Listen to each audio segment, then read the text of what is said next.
성도님들 안녕하십니까? 오늘 함께 살펴볼 말씀은 욥기 32장입니다. 욥기 32장부터 37장까지 6장에 걸쳐 엘리후의 변론이 나타납니다.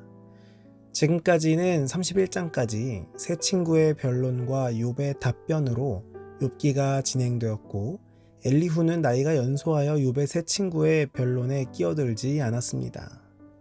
그러나 욥의 친구들이 세 차례의 변론을 이끌어가면서도 욥을 설득시키지 못하고 오히려 욥의 책망을 듣는 것을 본 엘리후는 더 이상 참지 못하고 그의 변론을 시작합니다. 엘리후는 세 친구보다는 욥의 고난에 대하여 성숙한 이해를 가지고 있는 것처럼 보여집니다. 세 친구의 편협하고 도식적인 인과응보론을 넘어서 고난을 하나님의 주권적 섭리로 파악하고 연단의 기회로 이해하는 태도를 보인 것입니다. 그러나 엘리후의 변론도 한계를 가지고 있었습니다. 그도 역시 고난의 깊은 의미와 선악간의 대징투를 이해하지 못하고 욥을 정죄하기만 한 것입니다.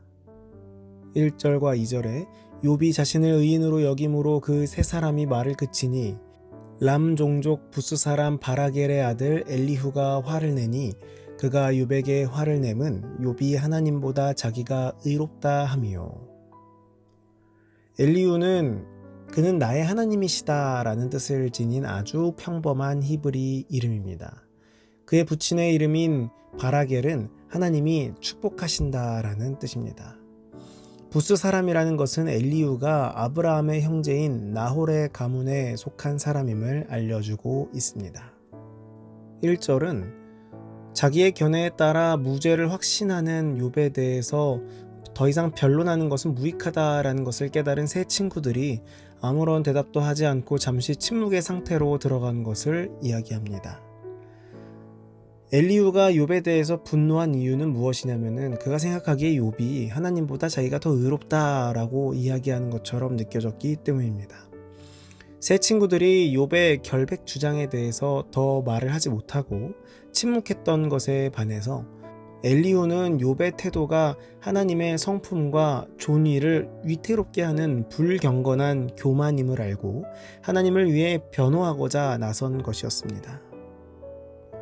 3절에 또 세 친구에게 화를 내면 그들이 능히 대답하지 못하면서도 욥을 정죄함이라.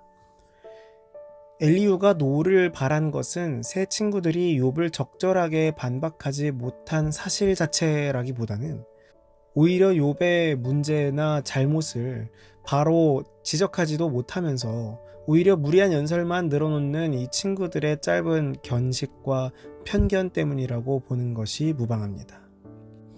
4절에 보면은 엘리후가 이 세 친구들의 나이가 자기보다 여러 해 높기 때문에 본인이 몇 살 어리기 때문에 참고 있다가 어떻게 보면은 전통적으로 이 연소자는 조용히 듣고 있는 이런 사회적 전통을 잘 지키면서 있었던 젊은이다운 겸손을 유지하고 있던 이 엘리후가 이제는 참지 못하고 화를 내는 장면을 우리는 말씀을 통해서 살펴볼 수가 있습니다. 엘리후는 그들의 논쟁을 계속해서 주의 깊게 들었으며 설령 그들의 주장에서 잘못된 점들이 발견되었을 때라도 연소자로서 연장자들의 말이 끝날 때까지 이 감정과 반론을 억누르며 참아왔음을 알 수가 있습니다. 13절에 당신들이 말하기를 우리가 진상을 파악했으나 그를 추궁할 자는 하나님이시요 사람이 아니라 하지 말지니라. 엘리후는 오직 하나님만이 욥의 변론을 이기실 수 있다라는 핑계로 이 세 친구들이 욥을 설득하지 못한 것을 변명하지 못하도록 그 친구들에게 경고합니다. 이 엘리후의 말에 따르면은 이 세 친구들은 자신들의 무지함을 인정하는 대신에 어떤 사람이라도 할 수 없는 일이었다라고 이런 변명을 하는 것을 미연에 방지한 것입니다. 18절부터 20절에 내 속에는 말이 가득하니 내 영이 나를 압박함이니라. 보라 내 배는 봉한 포도주통 같고 터지게 된 새 가죽 부대 같구나. 내가 말을 하여야 시원할 것이라 내 입을 열어 대답하리라. 새 친구들은 더 이상 할 말이 없었던 것에 비해서 엘리후는 온통 하고 싶은 말과 하나님의 명예를 위해 해야만 하는 이 말들로 꽉 차 있었던 것입니다. 엘리후는 자신이 반드시 말을 해야만 하는 이유를 이번에는 비유를 들어 반복하고 있는데요. 마치 이 터지기 직전에 있는 이 포도주 가죽 부대가 되어 있는 것과 같은 생생한 표현을 연출해내고 있습니다. 다시 말해서 그의 배는 마치 부대 속에 가득 채워져 봉해진 이 포도주가 발효됨에 따라서 터져나올 것 같은 그런 상태였던 것입니다. 21절에 나는 결코 사람의 낯을 보지 아니하며 사람에게 영광을 돌리지 아니하리니, 이 사람의 낯을 보지 아니한다라는 뜻은 얼굴을 대한다라는 뜻인데요. 편견을 가지고 대하는 어떤 이런 불공평한 행동을 누구에게도 행하지 않겠다라는 의미입니다. 여기서 엘리후는 논쟁을 통해서 어느 쪽, 친구들이든 욥이든 한쪽을 편들어서 사람의 호감을 사는데 있지 아니하고 정직하고 공정하게 말함으로써 오직 하나님의 판단에만 자신을 맡길 것임을 분명하게 이야기하고 있는 것입니다.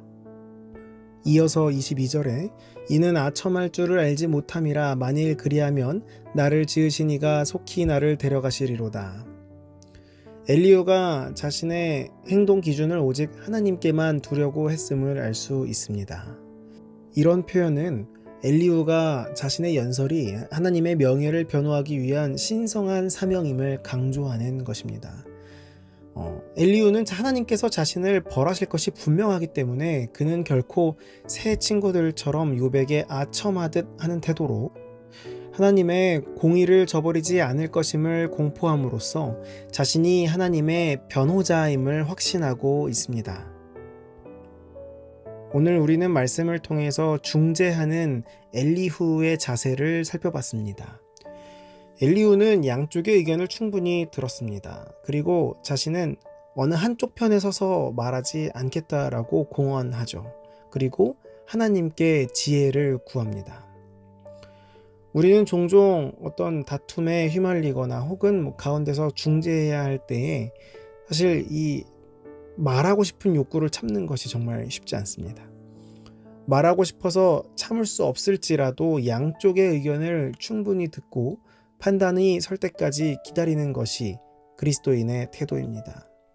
한쪽 편을 들어서 다른 쪽을 공격하기보다는 하나님께 기도하고 지혜를 구하는 것이 그리스도인의 지혜입니다.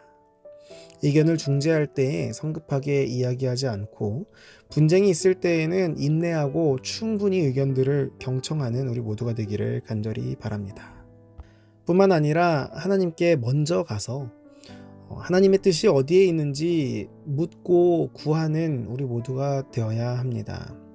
분쟁이 있을 때 인간적인 방법보다는 모두의 시선을 십자가로 모아서 주님께로 더욱 가까이 감으로 모든 문제를 해결하는 우리 모두가 되기를 간절히 바라면서 말씀을 마치도록 하겠습니다.